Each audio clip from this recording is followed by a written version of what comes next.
Hello students, I am Dr. Anju Tamar, Associate Professor, Department of Physics, MSD Government PG College, Bharatpur, Rajasthan. आज के इस lecture में हम discuss करेंगे Carnot theorem.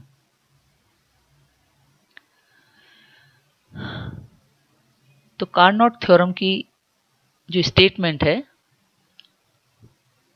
The efficiency of A reversible engine operating between two definite temperatures is maximum and it does not depend on the nature of working substance।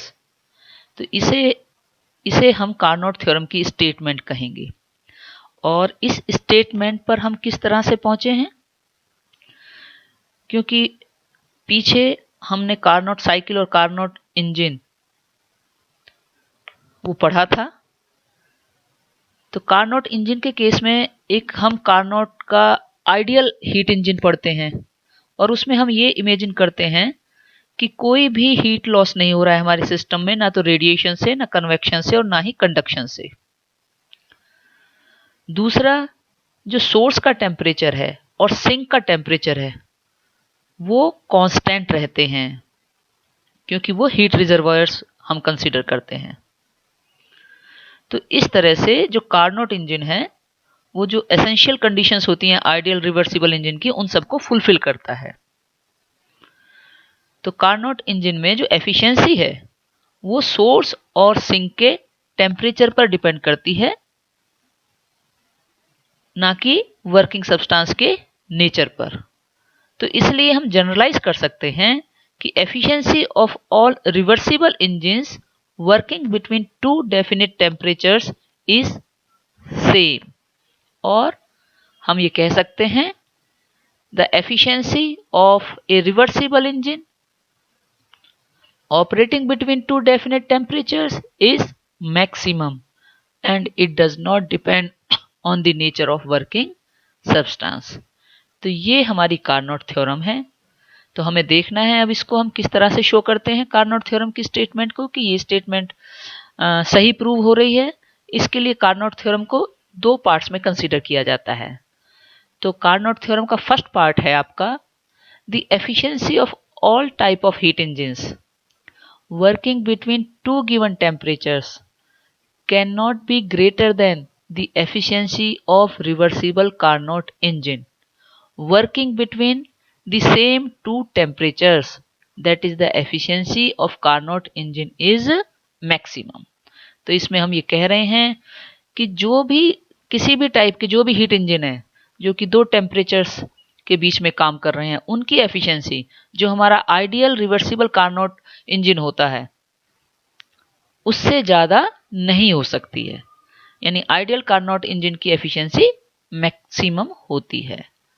और second part, the efficiency of all reversible engines operating between two given temperatures is same whatever the nature of working substance. तो Carnot theorem का जो second part है वो ये कहता है कि वर्किंग सब्सटेंस का नेचर कैसा भी हो, तो जो भी रिवर्सिबल इंजन आप बनाएंगे जो कि दो टेम्परेचर्स के बीच में काम करते हैं, तो उनकी जो एफिशिएंसी है वो सेम होगी। तो देखते हैं इन दोनों को हम प्रूव करते हैं। तो पहले हम फर्स्ट पार्ट लेते हैं।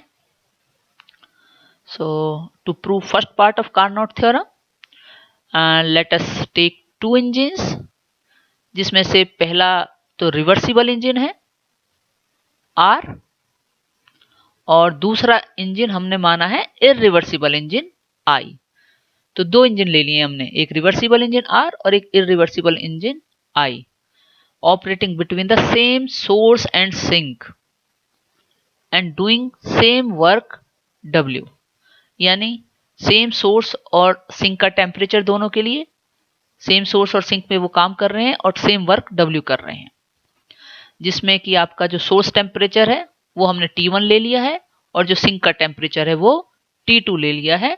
और इनकी इसमें कंडीशन क्या है कि temperature T1 has to be greater than T2, क्योंकि T1 आपका सोर्स का टेम्परेचर है, हमेशा सोर्स का टेम्परेचर ज्यादा होगा as compare to the temperature of the sink.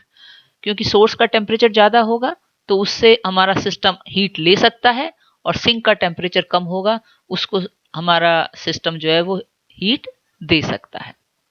Now the reversible engine R takes heat Q from source at temperature T1 and gives up residual heat Q minus W to the sink at temperature T2 after doing work W। तो हमारे system ने, reversible engine ने क्या किया, उसने heat source से heat Q ली और कुछ वर्क डन W किया, और जो फिर बची हुई हीट थी जिसको कि हम रेजिडुअल हीट यहाँ पे कह रहे हैं, वो हम निकाल सकते हैं। जो डिफरेंस है आपका heat taken and work done, यानी Q माइनस W के बराबर जो वैल्यू है, तो वो हीट उसने सिंक को दे दी। So what is the efficiency of reversible engine? Efficiency हम कैसे निकालते हैं? It is the ratio of useful work done by the engine divided by heat taken by the engine. तो वर्क डन कितना किया? W, और हीट कितनी ली? Q। तो इसलिए रिवर्सिबल हीट इंजन की जो एफिशिएंसी है वो हमें इक्वेशन 1 से मिल रही है, eta R is equal to W over Q। Now let us consider the irreversible engine. अब हमारे पास दूसरा इरिवर्सिबल इंजन है, और जो ये इरिवर्सिबल इंजन है I, ये लेता है heat Q dash from source, temperature T1 पर है जो, और रेजिडुअल हीट यानी Q डैश माइनस W दे देता है वो सिंक को आफ्टर डूइंग वर्क W।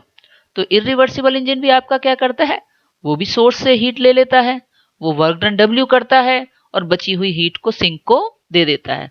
तो इरिवर्सिबल इंजन जो हीट ले रहा है सोर्स से, उसको हमने यहाँ पे Q डैश कहा है, लेकिन सोर्स सेम है जो कि टेम्परेचर T1 पे मेंटेन्ड है। इसी तरह से सिंक भी सेम है T2, जिसमें कि वो रेजिडुअल हीट को दे देता है।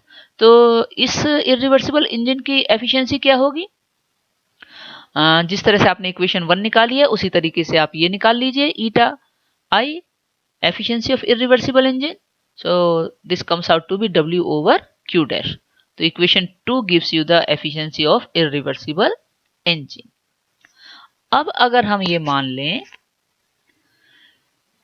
कि suppose efficiency of irreversible engine is greater than efficiency of reversible engine, तो अगर आप ऐसा मानते हैं तो इक्वेशन 1 और 2 को यहाँ पे यूज करेंगे, तो ये आपको रिजल्ट यहाँ से क्या मिलेगा, W over Q dash is greater then W over Q।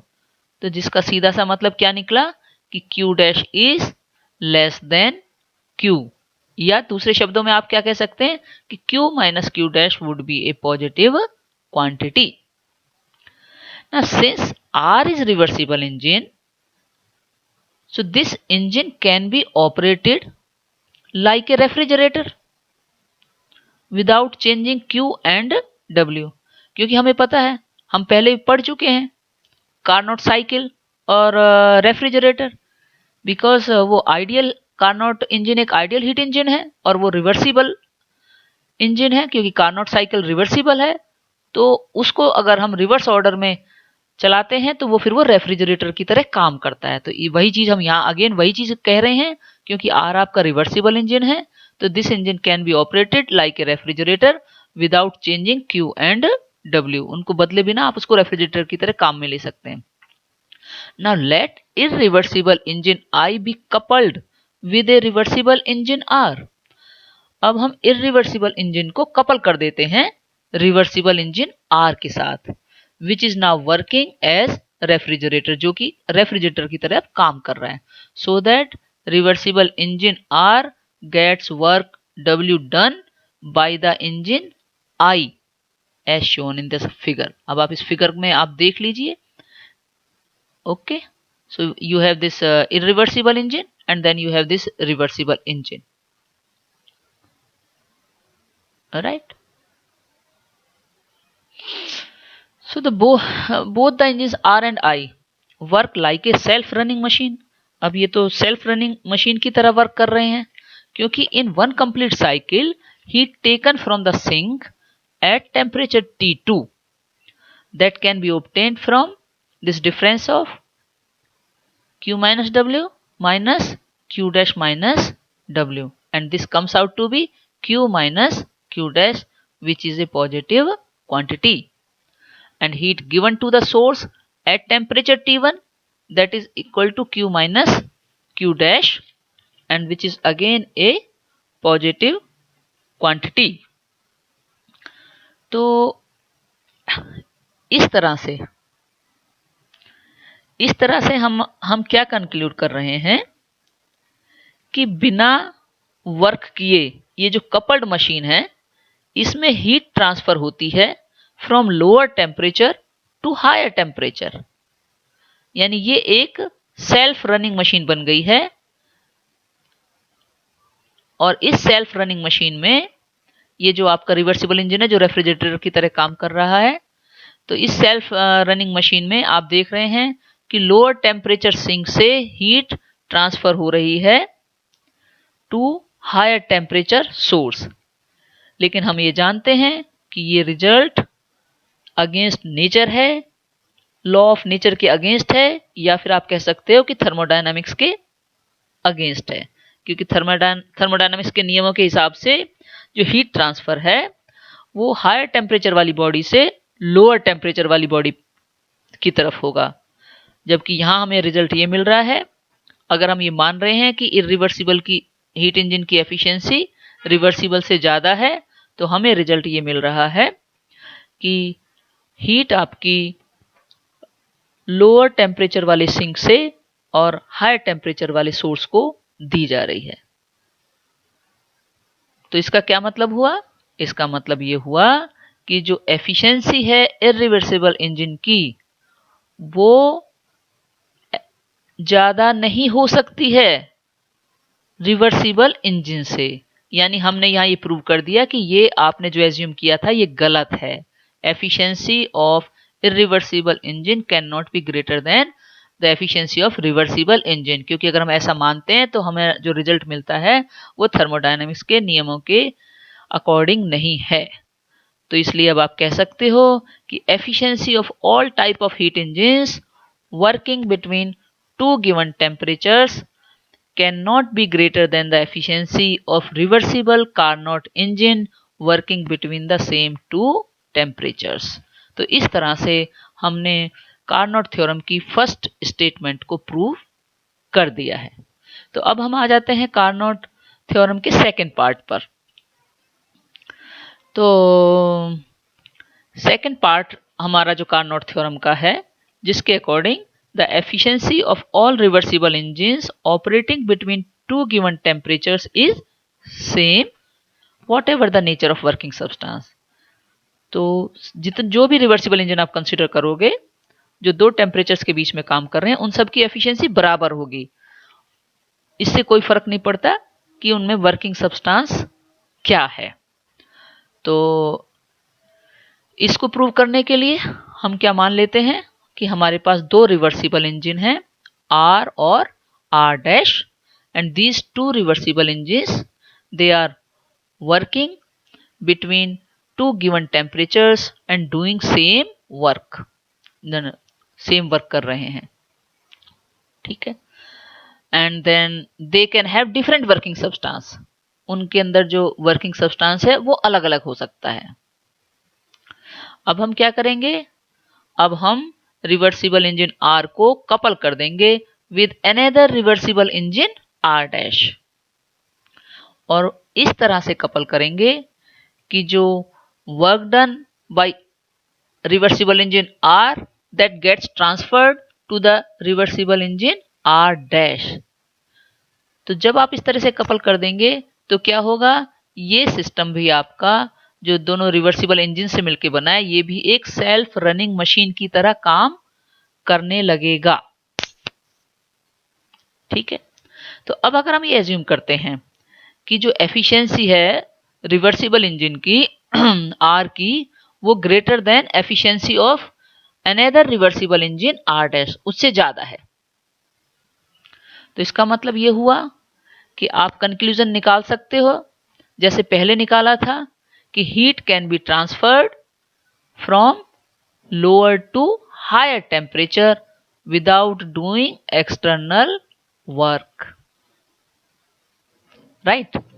अच्छा, और अगर आप ये मान लेते हैं कि एफिशिएंसी जो है रिवर्सिबल इंजन आर की एफिशिएंसी वो कम है as compare to the R dash,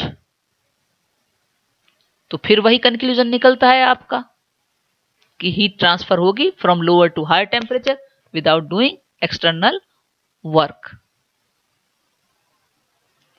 so that means ये अगेन ये स्टेटमेंट भी थर्मोडायनेमिक्स के नियमों के अगेंस्ट है और पहले वाली केस में भी ये थर्मोडायनेमिक्स के अगेंस्ट है स्टेटमेंट। तो दोनों केसेस में हमें जो स्टेटमेंट्स मिलती हैं, जो रिजल्ट मिलते हैं, वो थर्मोडायनेमिक्स के नियमों के हिसाब से नहीं है।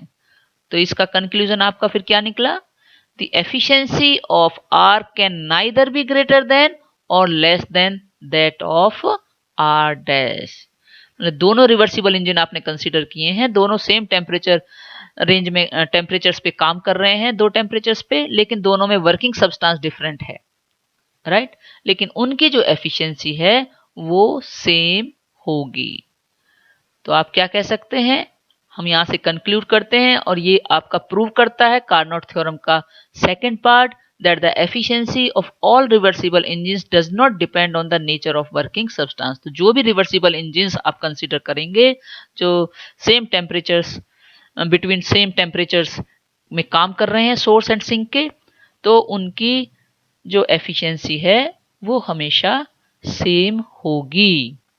और ऐसा क्यों है ये अब आप अच्छी तरह से जानते हैं, क्योंकि जो हीट इंजिन्स हैं इनकी जो एफिशिएंसी है वो सोर्स और सिंक के टेम्परेचर्स के ऊपर डिपेंड करती है, ना कि आपके वर्किंग सब्सटेंस के नेचर के ऊपर। And this proves our Carnot theorem. So this completes this discussion of Carnot theorem. So this is all for today. Thank you.